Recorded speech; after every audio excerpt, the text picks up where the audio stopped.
Ya sabemos que no hay dinero que alcance en una administración estatal, pero me gustaría preguntarle su opinión sobre el manejo de las finanzas, la deuda pública.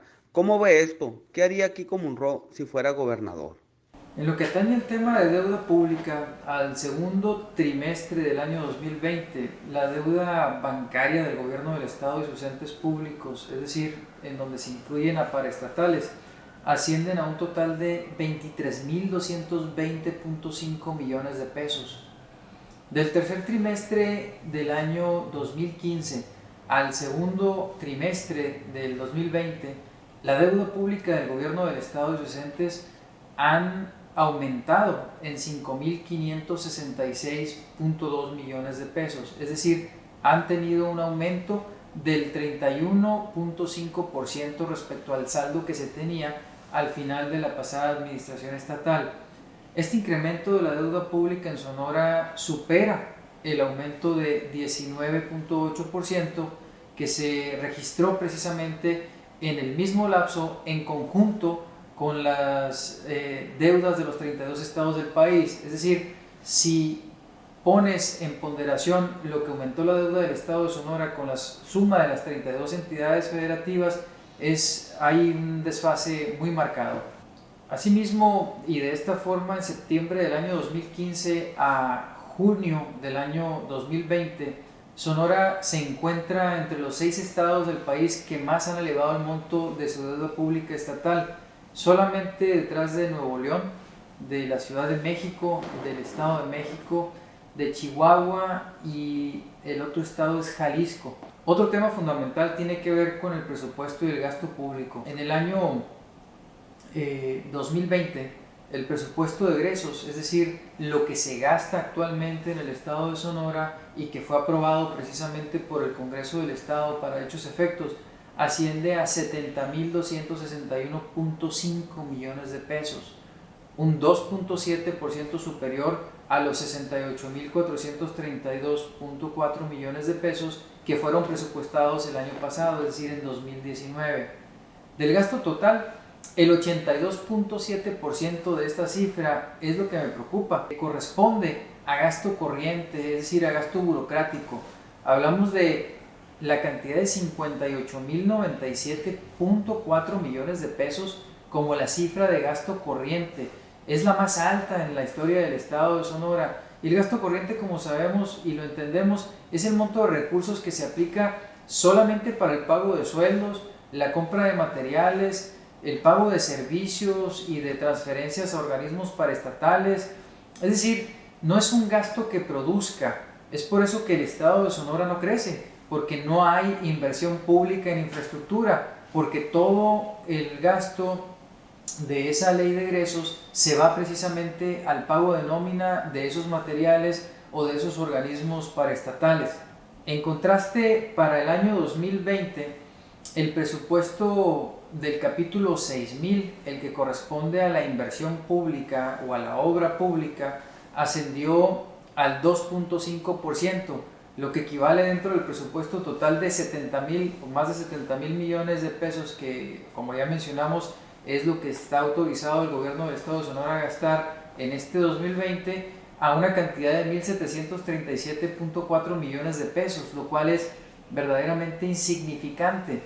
El servicio de deuda pública nada más ascendió a 6.458.3 millones de pesos, y esto equivale al 9.2% del gasto total, lo que es casi 4 veces mayor a la inversión en infraestructura u obra. Es decir, lo que se debiera destinar en obras, pues se está gastando en sueldos o en puras cosas de las cuales se pudiera desprender el Estado para poder ser mucho más productivo y obviamente fomentar la inversión y la creación de empleos.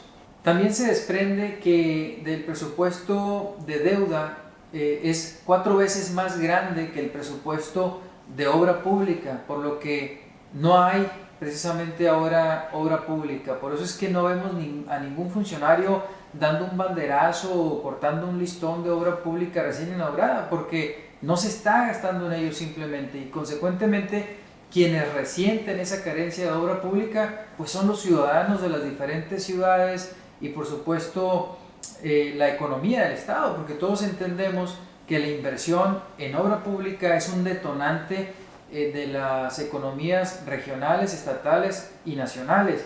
Además, el 11.5% del gasto estatal se va al pago de servicios personales, al rondar en este 2020 un presupuesto de 8.065.6 millones de pesos. Cada rubro de los mencionados es superior y con creces a la inversión en obra pública.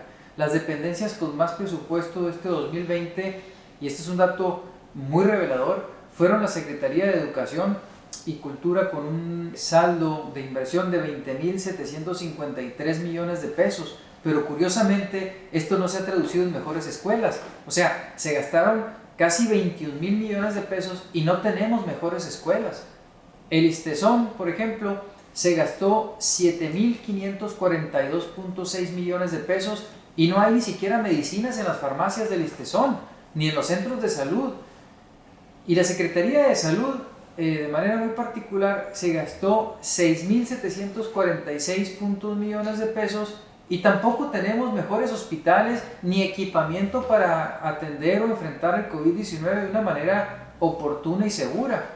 La Secretaría de Infraestructura y Desarrollo Urbano se gastó, curiosamente, y aquí hay una antípoda, 4.118 millones de pesos, pero solamente destinó de esos recursos 1.737.4 millones a obra pública. Es decir, se gastó casi 3.000 millones de pesos más en quién sabe qué, porque no generó obra pública, lo cual es su principal objetivo y la esencia de ser de dicha secretaría. Entonces, por eso les digo que hay una antípoda, hay una contradicción. En la Secretaría de Seguridad Pública se gastaron 2.381.9 millones de pesos y la seguridad pública está fatal en el estado. Estas 5 dependencias nada más abarcan en conjunto el 59% del presupuesto estatal en el ejercicio 2020.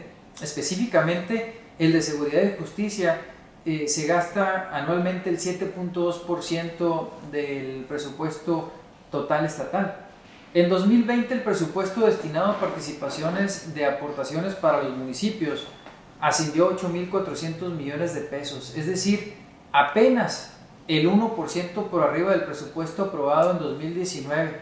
De esta forma se traduce que las participaciones y aportaciones a los municipios representan una parte mínima dentro del gasto público estatal, rondan por ahí del 12% del total general, y por eso es que los municipios no reciben beneficios directos con inversión pública del Estado, a pesar de que somos los principales captadores de impuestos en el ámbito local y estatal, y por supuesto eso se traduce en lo federal, y a pesar de que somos obviamente la cara del gobierno inmediata, como decimos en términos coloquiales del fútbol americano, somos la línea de golpeo con el ciudadano, y ni siquiera por esa razón tenemos la consideración de la federación o del estado, los que administramos las ciudades, para poder resolver las necesidades inmediatas al tener la obligación de ser primer respondiente, y somos los que menos presupuesto ejercemos porque el estado y la federación no son recíprocos, no nos mandan esos recursos que nosotros mismos captamos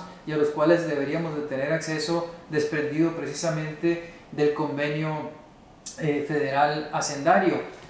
¿Qué haría yo si administrara el presupuesto estatal? Bueno, primero que nada es importante que en cada uno de los problemas que se aborden, como ya lo he dicho, no solamente vaya por medio de un diagnóstico como el que acabamos de presentar, sino que sobre todo se realicen planteamientos objetivos, concisos, viables e inmediatos para poder atender estas problemáticas.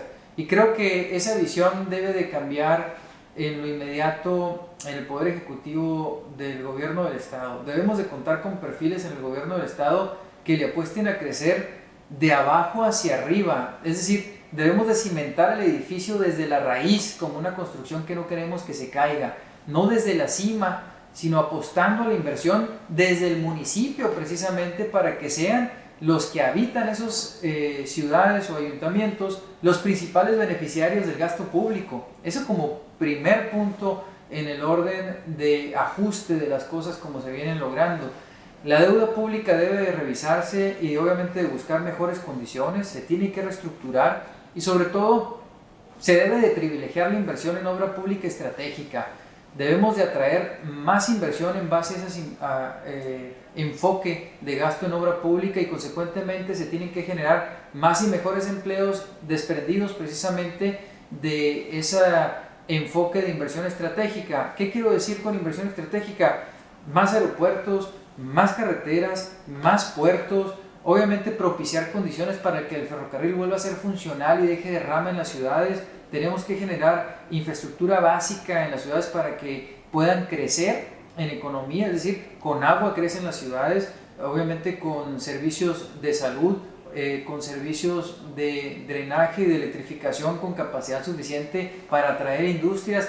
Esa es la obra estratégica a la que debemos de enfocarnos y en eso debe de centrarse la política pública de inversión estatal. Debemos otra vez de crecer de abajo hacia arriba como pirámide y obviamente siempre y en todo momento apostarle al beneficio del ciudadano. Y el ciudadano vive en ciudades, no vive en un estado como tal, sino el estado lo conformamos 72 ciudades, particularmente el estado de Sonora, y a ellas debe de ir dirigida esa inversión, a ellos debe de ir dirigido este beneficio, porque no solamente es corresponsable ese criterio, sino que además es justo al tomar en cuenta y al entender otra vez que son los municipios los principales recaudadores y los primeros respondientes desde las necesidades de los habitantes de Sonora.